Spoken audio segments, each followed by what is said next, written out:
প্রিয় ছাত্রছাত্রী বৃন্দরা, আশা করি তোমরা সবাই ভালো আছো। তোমাদের আজকে আমি জ্যামিতি বৃত্ত সম্পর্কে কিছু ফান্ডামেন্টাল জিনিস তোমাদের দেখাচ্ছি, যেগুলি নিয়ে তোমরা অনেক সময় দ্বিধায় থাকো। বৃত্তের খুঁটিনাটি কোনটাকে কি বলে সেগুলি অনেকেই ধারণা নেই, তা আমি আবারও তোমাদেরকে স্মরণ করে দিচ্ছি।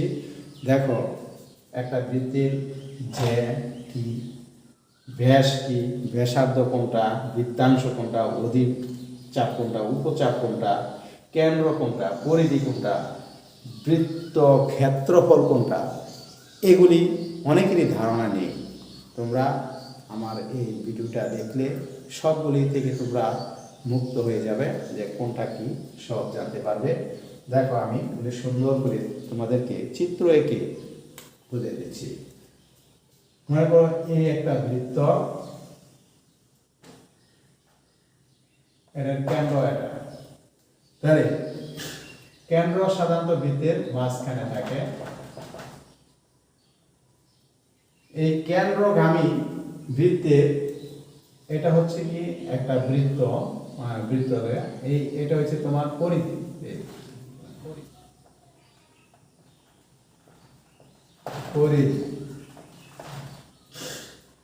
এই পরিধিগামী যে কোনো বিন্দুর সংযোগ সরলরেখা যদি কেন্দ্রগামী হয় তাহলে সেটা হবে ব্যাস।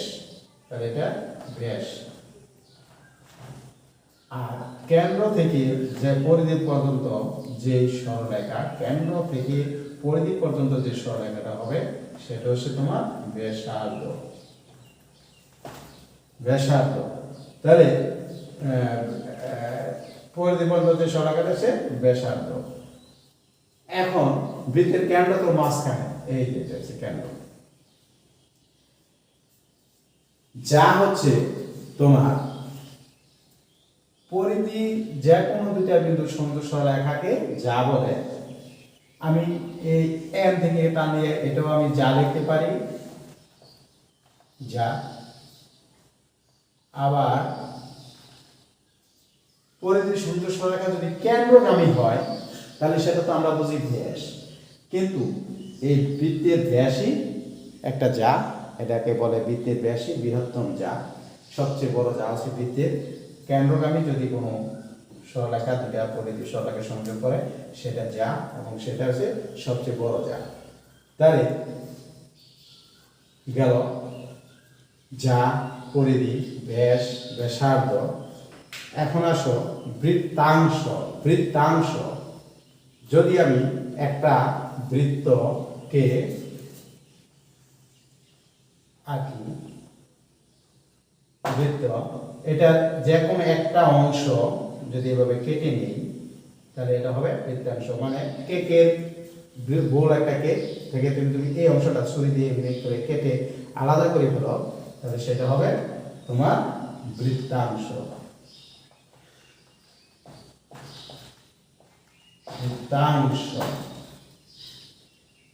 গেল বৃত্তাংশ।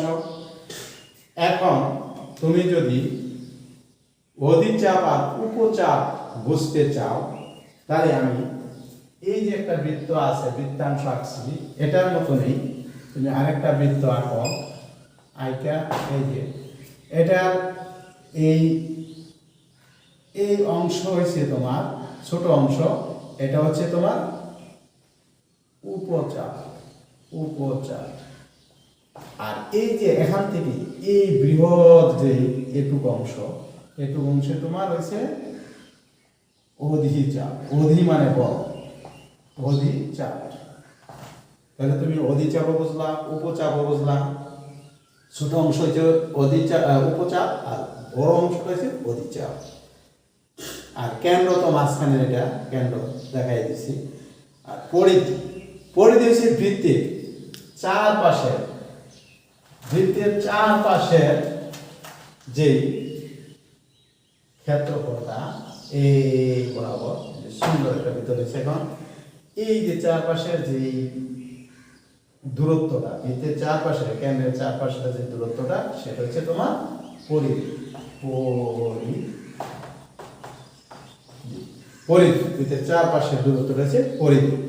তাহলে গেল পরিধি। এখন বৃত্তক্ষেত্র। বৃত্তক্ষেত্র বলতে বৃত্তের ভিতরের যে অংশ, এটাকে আমি বৃত্তক্ষেত্র বলতে পারি।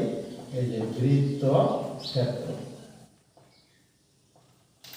বৃত্তের ভিতরের যে অংশটুকু পরিধিকে দিয়ে কেন্দ্র করে আছে, আবদ্ধ করে আছে, ভিতরের পুরো অংশটা হচ্ছে বৃত্তক্ষেত্র। তাহলে তোমাদের যা ব্যাস, ব্যাসার্ধ, বৃত্তাংশ, অধীর, উপচাপ, কেন্দ্র, পরিধি ও বৃত্তক্ষেত্র সম্বন্ধে ধারণা মানে ভালো করে ধারণা হয়ে গেছে। আমি চিত্র এঁকে তোমাদেরকে ভালো করে দেখাই দিয়েছি। এরপরে তোমাদের আর যদি ভালো করে জানার থাকে তাহলে তুমি ভিডিওটা বারে বারে দেখতে পারো, দেখে তুমি কোনটা কি দেখছি সব তুমি মানে ব্যাখ্যা করতে পারো।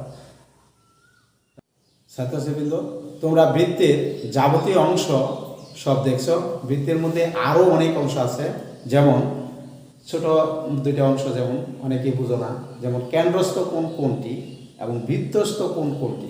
তাহলে কেন্দ্রস্থ কোণ তোমার আমি আগের ভিডিওতে যেগুলো বুঝাইছি, এগুলো যদি তুমি সম্বন্ধে ভালো ধারণা রাখতে পারো তাহলে তুমি অবশ্যই এইটাও পারবা।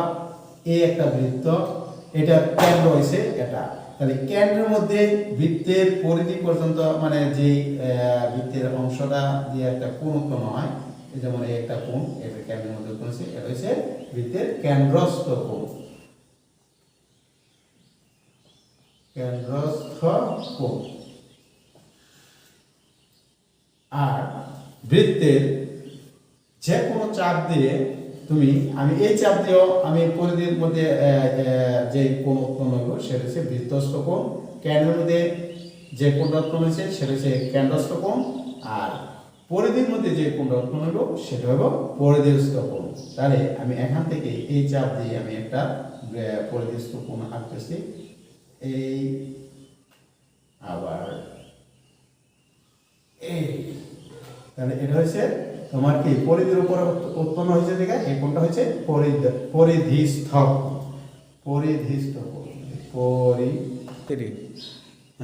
এটা পরিধির উপরে যে কোণটা উৎপন্ন হয়েছে সেটা আপনাকে পরিধিস্থ কোণ বলে, তবে বইয়ের মধ্যে লেখা ওটাকে বৃত্তস্থ কোণ। অনেক সময় অনেকে পরিধিস্থ কোণ কোনটা, বৃত্তস্থ কোণ কোনটা এটা দ্বিধা থাকে, তো পরিধিস্থ কোণ প্রচলিত হয় না, কিন্তু বইয়ের মধ্যে লেখা আছে বৃত্তস্থ কোণ।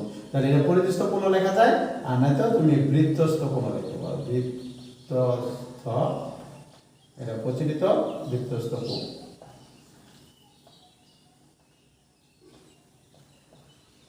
এটা বৃত্তস্থ কোণ।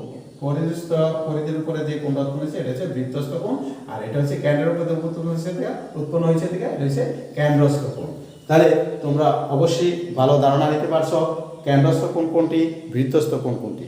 ওকে, দেখো তোমরা কেন্দ্রস্থ কোণ ও বৃত্তস্থ কোণ তো ভালো করে বুঝছো, কিন্তু এখনো আরো কিছু জানার আছে। তুমি দেখো এই আরেকটা ছোট বৃত্ত আঁকলাম আমি।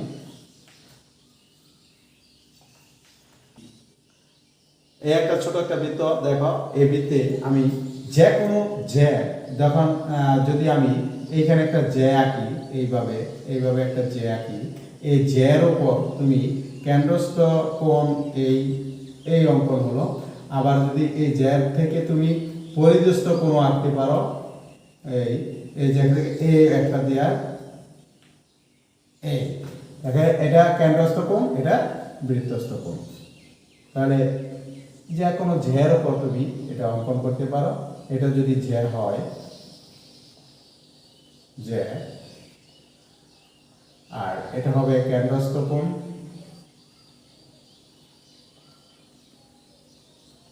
আর এটা হচ্ছে বৃত্তস্থ কোণ।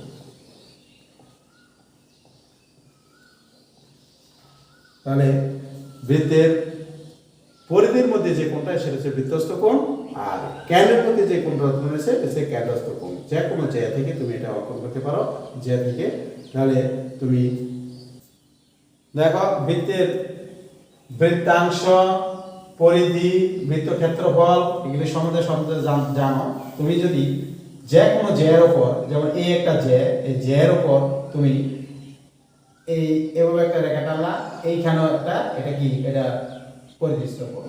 আবার কেন্দ্রের উপরে যে কোনো থেকে তুমি চাপ আঁকো, এইভাবে এইভাবে, তাহলে এটা কেন্দ্রস্থ কোণ, এই পুরোটাও কেন্দ্রস্থ কোণ, আবার এটুকু কেন্দ্রস্থ কোণ হলো। কেন্দ্রের উপরে যে কোনো কোণ হলে সেটা কেন্দ্রস্থ কোণ। আর পরিধির মধ্যে যে দুইটা চাপ অঙ্কন হলে সেটা হবে পরিধিস্থ কোণ। তুমি এইখানে একটা যে আঁকলা, এইভাবে তুমি একটা কোণ আঁকলা, এটা হলো, এটাও তোমার পরিধিস্থ কোণ, এটাও পরিধিস্থ কোণ, এটাও পরিধিস্থ কোণ। আর এই কেন্দ্রের মধ্যে তুমি এটা দিয়া এভাবে আঁকতে পারো, এভাবে আঁকতে পারো, এটা কেন্দ্রস্থ কোণ। যদি এই এখান থেকে টানো এমনি, এটাও একটা কেন্দ্রস্থ কোণ। যদি এইভাবে সরল ব্যাসার্ধ মানে ব্যাস উৎপন্ন হয়, ব্যাসের মধ্যে তুমি এটা হবে তোমার কেন্দ্রস্থ কোণ। কেন্দ্রের মধ্যে যে কোনো কোণ আছে। আর এইটা পরিধির মধ্যে যদি কোণ উৎপন্ন হয় সেটা পরিধি, এটাও একটা পরিধিস্থ কোণ, এটাও একটা পরিধিস্থ কোণ, মানে বৃত্তস্থ কোণ আর কি, ক্ষেত্রফলে যে কোনো ইয়ের মধ্যে বৃত্তি। তাহলে বন্ধুরা, তোমরা বৃত্তির যত খুঁটিনাটি আছে সব সম্বন্ধে তুমি ধারণা পেয়ে গেছো। দেখো, এই একটা বৃত্ত, এটা তুমি যে কোনো যে থেকে তুমি এইখান থেকে যদি তুমি একটা যে আঁকো, তাহলে এটার সাথে তুমি এই পরিধির মধ্যে একটা রেখা টানলা, তাহলে এই যে এখানে একটা কোণ উৎপন্ন হয়েছে সেটাও তোমার বৃত্তস্থ কোণ, বৃত্তস্থ কোণ। আর এই কেন্দ্রের সাথে যে কোনো দিক দিয়ে তুমি রেখা টানো, এনে যদি একটা যে হয় তাহলে এটা হবে কেন্দ্রস্থ কোণ।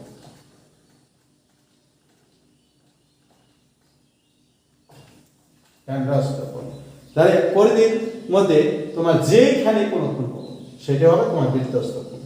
আর কেন্দ্রের মধ্যে যে দিক থেকে তোমার কেন্দ্রে যদি কোনো কোণ উৎপন্ন হয় সেটা হবে কেন্দ্রস্থ কোণ।